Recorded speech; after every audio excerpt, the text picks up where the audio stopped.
چلنے کی سنتیں اور آداب۔ میٹھے میٹھے اسلامی بھائیوں، مدنی سرکار صلی اللہ تعالیٰ علیہ وآلہ وسلم کی حیات طیبہ زندگی کے ہر شعبہ میں ہماری رہنمائی کرتی ہے۔ مسلمان کی چال بھی امتیازی ہونی چاہیے۔ گریبان کھول کر، گلے میں زنجیر سجائے، سینہ تان کر قدم پچھاڑتے ہوئے چلنا احمقوں اور مغروروں کی چال ہے۔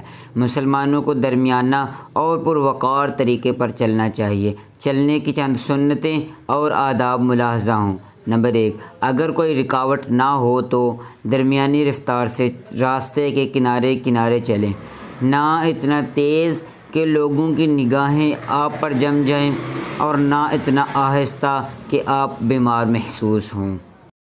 نمبر 2، لفنگوں کی طرح گریبان کھول کر اکڑتے ہوئے ہرگز نہ چلیں کہ یہ احمقوں اور مغروروں کی چال ہے، بلکہ نیچی نظریں کیے پروقار طریقے پر چلیں۔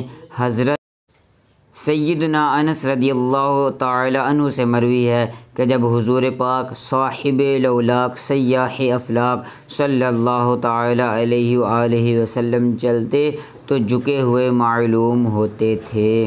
نمبر 3، راہ چلنے میں پریشان نظری سے بچیں اور سڑک عبور کرتے وقت گاڑی والی سمت دیکھ کر سڑک عبور کریں۔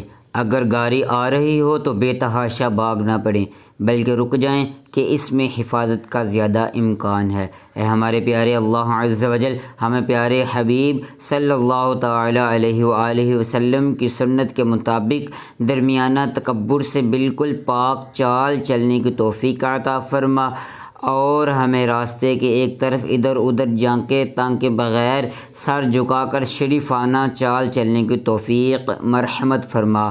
آمین بجائے النبی الامین صلی اللہ تعالی علیہ وآلہ وسلم۔